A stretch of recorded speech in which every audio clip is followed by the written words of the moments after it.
Hi friends, இன்றைக்கி ஒரு விஷயத்தை பற்றி தெரிஞ்சுக்க போகிறோம். அதுக்கு முன்னாடி நம்ம ட்ரெண்டிங் டிஎன்பிஎஸ்சி தமிழில் சப்ஸ்கிரைப் பண்ணாதவங்க சப்ஸ்கிரைப் பண்ணிக்கோங்க. ஓகே, இப்போ பார்க்கலாமா? கைலை கலம்பகம் என்ற நூலை இயற்றியவர் யார்? குமரகுருபரர். மரளி என்ற சொல்லின் பொருள் என்ன? காலன். பகுபத உறுப்புகள் எத்தனை வகைப்படும்? 6 வகைப்படும்.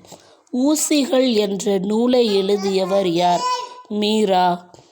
பொருட்பால் எத்தனை இயல்களை கொண்டுள்ளது அப்படிங்கிறத கமெண்டில் சொல்லுங்கள்.